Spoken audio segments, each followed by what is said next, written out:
전도서 11장 1절부터 2절 말씀인데요. 한 절씩 교독하겠습니다. 하나님의 말씀입니다. 너는 내 떡을 물 위에 던져라. 여러 날 후에 도로 찾으리라. 7에게나 8에게 나누질지어다. 무슨 재앙이 땅에 임하는지 내가 알지 못함이니라. 우리 1, 2절을 한 번 더 같이 읽어보겠습니다. 너는 내 떡을 물 위에 던져라. 여러 날 후에 도로 찾으리라. 7에게나 8에게 나눠 줄지어다. 무슨 재앙이 땅에 임하는지 내가 알지 못함이니라. 아멘. 인생은 하나님께로 가는 여정입니다. 그 여정 속에 우리 인생은 헤아릴 수 없는 일들을 직면하게 되죠. 책을 기록한 전도자는 수많은 도전과 전쟁 같은 삶 가운데서 어떻게 지혜롭게 살 수 있는지 한평생 씨름해왔습니다. 전도자의 지혜는 삶의 의미를 깊이 고뇌한 결과입니다. 사람마다 인생의 의미를 발견하려 들고 저마다 해안을 제시합니다만, 그러나 잘 들어보면 대부분 그들의 이야기는 자신의 상처와 곤경을 배경으로 한 자기 고생담입니다. 전도서는 삶의 의미를 고뇌하는 전도자의 여정 속으로 오늘 우리를 초대합니다. 그 말은 인생의 의미가 고뇌의 과정을 거칠 때 어떤 결론에 도달하게 된다는 겁니다. 보통의 그냥 지나가 버린 시간과 추억, 그리고 경험은 지혜가 아닙니다.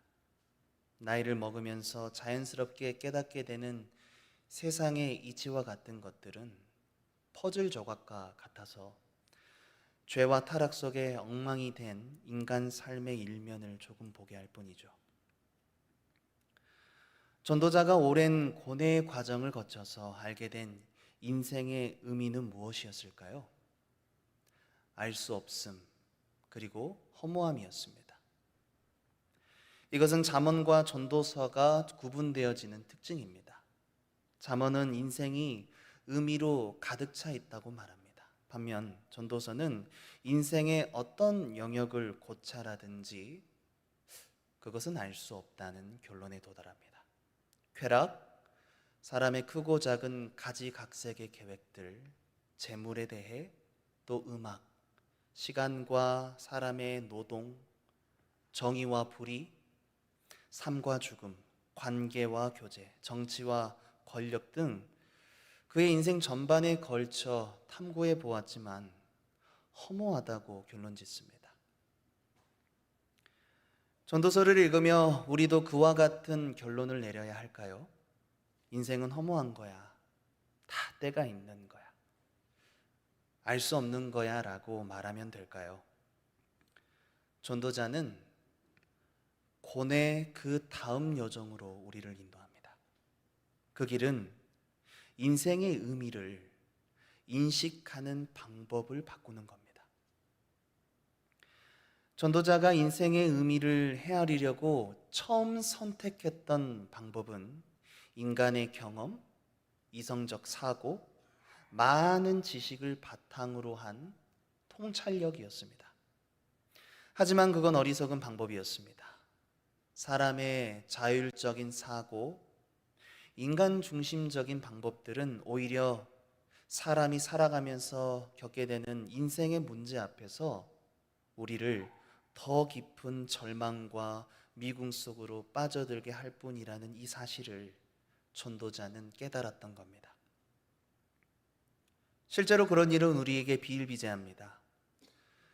한때 좋아 보였던 선택이 나를 불행하게 만들고, 내키진 않았지만 망설임 끝에 어쩔 수 없이 내린 결정이 더 큰 유익으로 다가오는 일이 있습니다. 이리저리 따져보고 미리 계산해 본 숫자 앞에 정작 현실은 동떨어지고, 반면 생각지도 않은 곳에서 우리는 하나님의 섭리를 발견하게 됩니다. 여러분, 우리는 성경에서 신앙인으로서 누리게 되는 삶의 기쁨과 유익들을 보곤 하지만 어떨 땐 반대의 결론으로 흘러가는 경우를 만나지 않습니까? 그럴 때 여러분은 삶의 의미를 무엇으로 인식하고 계십니까? 여러분의 신앙은 그런 고뇌를 하지 않아도 될 만큼의 기쁨과 유익을 누리고 계십니까? 여러분의 삶이 성경에서 약속한 기쁨과 유익과는 정반대로만 흘러가는 것 같은 그런 일들을 직면할 때 여러분은 어떻게 해결하시겠습니까? 전도자가 두 번째로 선택한 해결책은 창조주를 기억하는 것이었습니다. 그는 인생이 하나님께로 가는 여정임을 기억했습니다. 기억은 단순히 가볍게 생각을 떠올리는 게 아닙니다. 우리 인생 전체가 하나님이 이 모든 것을 다 창조하셨다라는 그 고백 아래에 피조물로서 다스림을 받게 하는 장치입니다. 전도자는 나라는 끊임없는 1인칭의 관점에서 창조주라는 출발점으로 되돌아가는 길을 찾았습니다.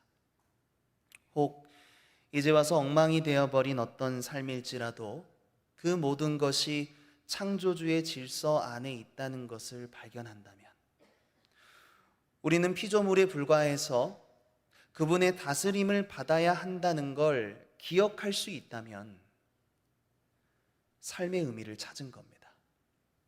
그렇습니다. 사랑하는 여러분, 죄와 허물, 혼란과 미혹으로 가득한 이 세상 속에서 우리가 어떻게 진리를 알고 진리를 따라갈 수 있을까요?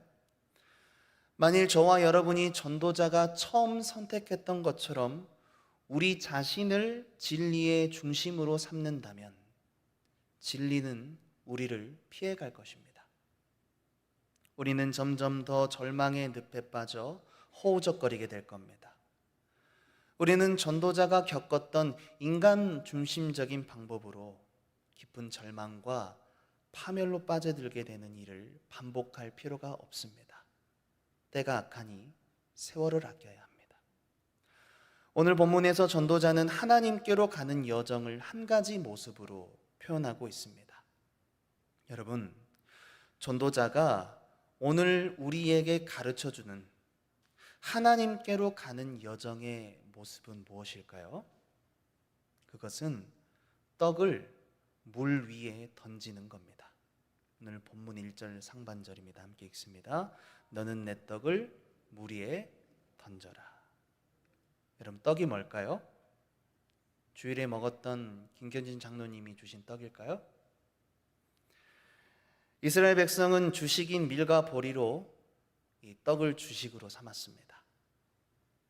떡으로 번역된 레헴, 빵을 만들어 먹었습니다. 떡은 생명을 책임지는 대표 양식을 의미하죠. 우리가 매일 먹어야만 하는 쌀, 밥 같은 주식을 말합니다. 근데 우리가 매일 필요로 하고 반드시 먹어야만 하는 이 귀한 양식을 물에 던진다는 건 어떤 의미일까요? 결론부터 말씀드리겠습니다. 첫째로 관대함을 의미합니다. 관대함이란 너그러운 마음으로 상대를 받아주는 거잖아요.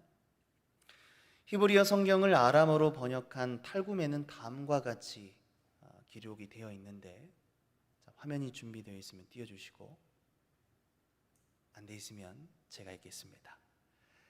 배를 타고 수면 위로 항해하는 가난한 사람들에게 영양분을 공급하십시오. 여러 날 후에 다가올 세상에서 보상을 찾을 것입니다. 떡을 물에 던진다는 건 도움이 필요한 자에게 약간의 대가나 보상조차도 바라지 말고 기꺼이 관대함을 베풀라는 뜻으로 볼 수 있습니다. 주고 잊어버리는 계산법입니다.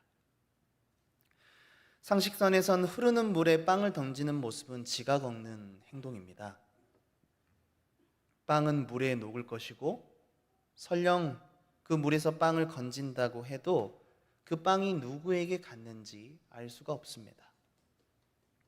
그런데 이렇게 지각 없어 보이는 행동이 관대함을 의미하는 이유는요, 내가 너그러이 대할 상대를 선택하지 않았다는 것에 있습니다. 내 기준에 부합한 대상을 선택하는 게 아닙니다.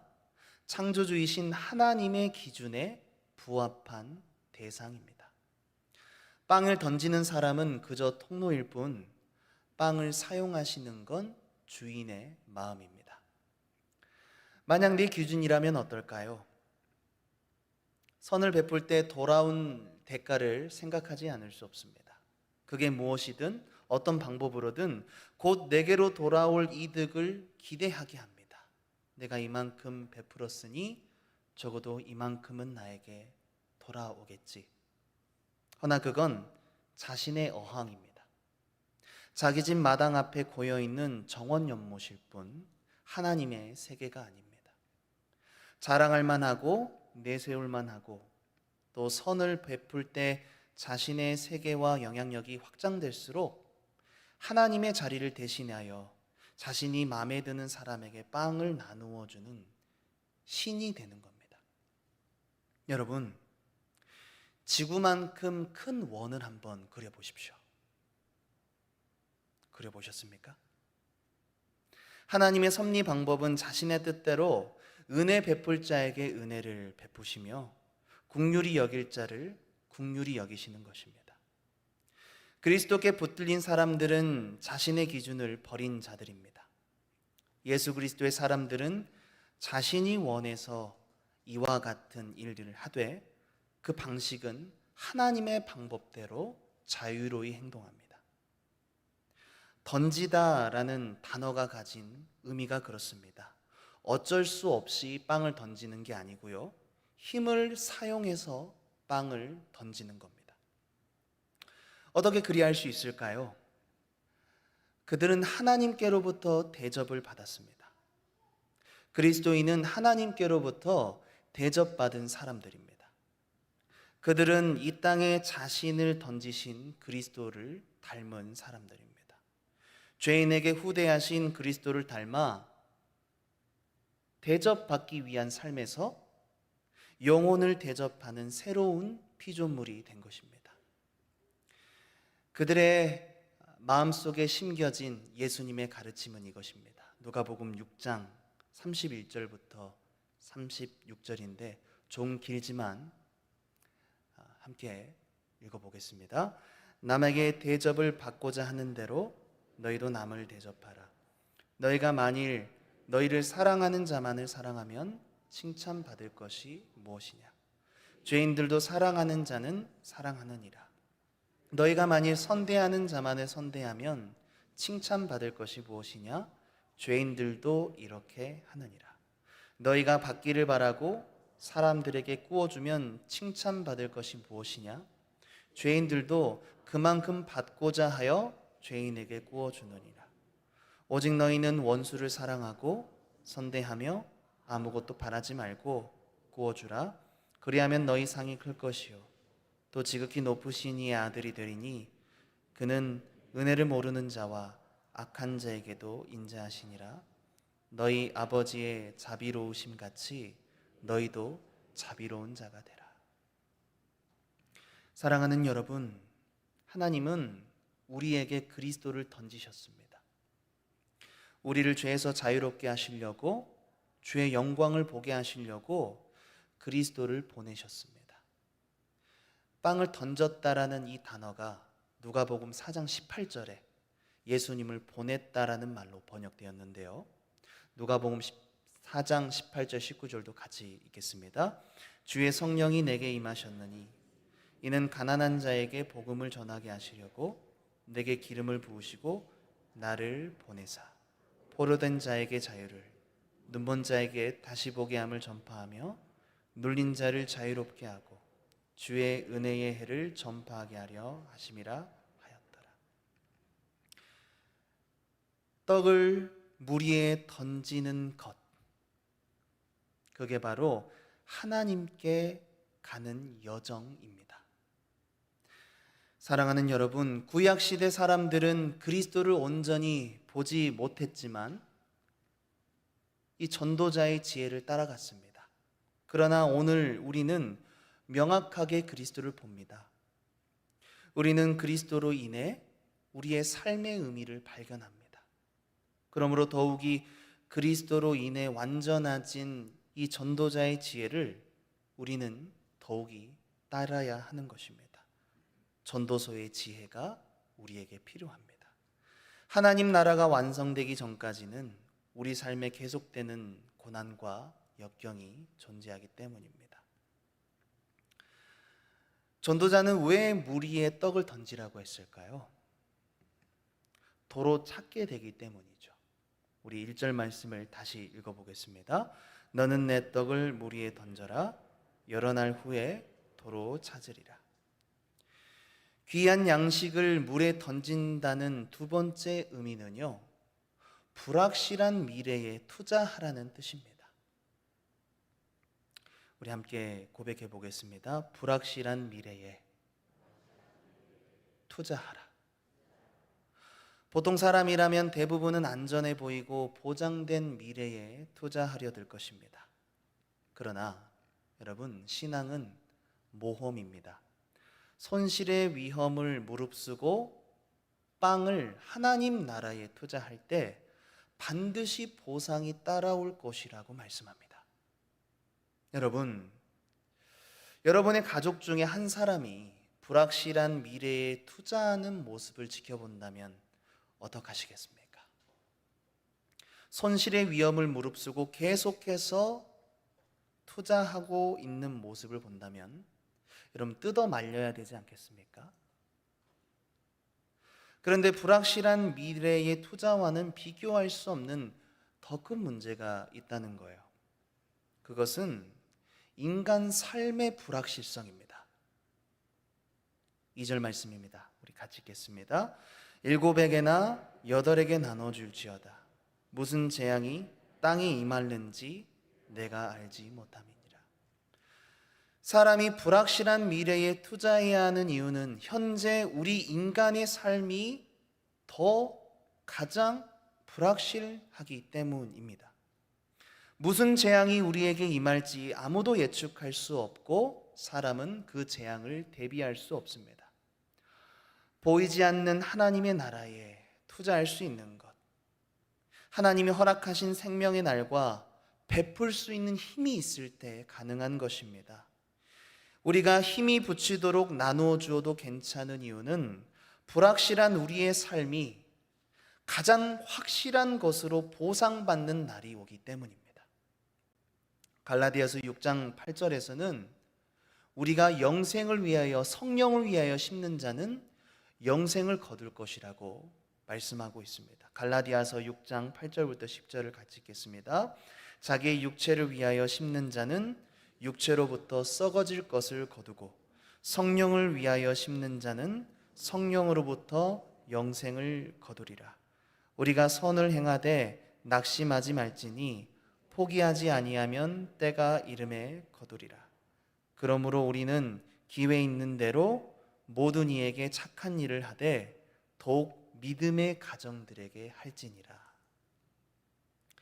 성도 여러분, 보이지 않는 하나님 나라에 투자하고 계십니까? 때론 세상의 위협 때문에 그 일이 너무나 불확실하고 위험해 보이도록 느껴지지만 그럴 때마다 우리의 삶이야말로 가장 불확실하다는 것을 여러분은 기억하고 계십니까? 하나님의 사람 다윗이 받은 은혜 중 하나는 자신의 불확실한 삶을 아는 것이었습니다. 그래서 다윗은 하나님 앞에서의 자신의 인생이 한 뼘 길이 같다고 말씀합니다. 시편 39편 5절인데요. 함께 읽습니다. 주께서 나의 날을 한 뼘 길이만큼 되게 하시매 나의 일생이 주 앞에 없는 것 같사오니 사람은 그가 든든히 서 있는 때에도 진실로 허사뿐이니이다. 다윗은 사울에게서 도망하며 자신의 삶이 불확실하다는 것을 많이 경험한 사람이었죠. 그래서 사무엘상 20장 3절에서도 나와 죽음 사이는 한 걸음뿐이라고 말하고 있습니다. 예수님의 친동생 야고보는 불확실한 우리의 삶을 잠깐 보이다가 없어지는 안개라고 말하고 있죠. 야고보서 4장 14절도 우리 같이 읽어보겠습니다. 내일 일을 너희가 알지 못하는도다. 너희 생명이 무엇이냐? 너희는 잠깐 보이다가 없어지는 안개니라. 8년 전 꾸준히 저축해온 300만 원으로 아프리카 선교를 한 달 정도 다녀오게 되었습니다. 그곳은 작은 천국이었습니다. 예배 초소는 없었지만 기타를 치면 아이들은 길거리에 나와 함께 순수하게 하나님을 찬양했고, 그들은 길거리에서 감사하는 마음으로 두 손을 모아 기도했습니다. 모든 면에서 우리보다 훨씬 가난한 그들이었지만 아이들은 아주 작은 사탕 하나에도 너무나 행복해했습니다. 하나님께서 왜 가난한 자들의 예배를 기뻐하시는지 알 것만 같았습니다. 그들은 춤추며 하나님을 기뻐했습니다. 예배가 마친 후에는 약간의 빵과 스프를 받고는 집에 돌아가 부모님과 나누어 먹는 아이도 있었습니다. 그곳엔 고아들이 참 많았습니다. 아이들을 낳으면 국가에서 돈을 주기 때문입니다. 우리나라 돈으로 몇만 원 되지 않는 금액을 얻기 위해 아이를 낳고 방치해 두는 겁니다. 선교를 갔다가 선교를 받고 온다는 말이 무엇인지 알게 되었습니다. 저는 너무 교만했고 감사를 잃어버린 메마른 장작처럼 느껴졌습니다. 은혜롭게 선교를 잘 마치고 다녀온 후에 저의 손에 쥐어진 건 카드값 700만 원이었습니다. 당시 많이 아프신 어머니가 여기저기 출처도 모르고 사용하신 금액이었습니다. 한때 어머니 병원비가 없어서 쩔쩔매면서도 매달 몇만 원씩 4곳 이상 선교 후원을 보내는 것이 과연 맞는 것인가 하는 생각이 자주 들었습니다. 하나님, 이게 맞습니까? 우리 부모님 봉양도 못하는데 제가 지금 선교하는 게 정말 맞습니까? 제가 깨달은 확실한 한 가지는 우리 하나님은 악덕업주가 아니라는 겁니다. 여러분, 우리 하나님은 선하십니다. 하나님은 모른 채 하지 않으십니다. 내가 계산하지 못한 것도, 내가 생각하지 못한 부분까지도 다 예비하시고 오히려 더 풍성케 하셨습니다. 부족하지 않게 하셨습니다. 섭섭하지 않게 하셨습니다. 저한테 빚지신 것도 아닌데 하나님의 때에 항상 가장 좋은 곳으로 저에게 주셨습니다. 사랑하는 성도 여러분, 여러분은 어떤 관대함을 베풀고 계십니까? 여러분의 관대함으로 누군가 자유함을 얻게 된 적이 있습니까? 여러분은 어디에 투자하고 계십니까? 불확실한 미래,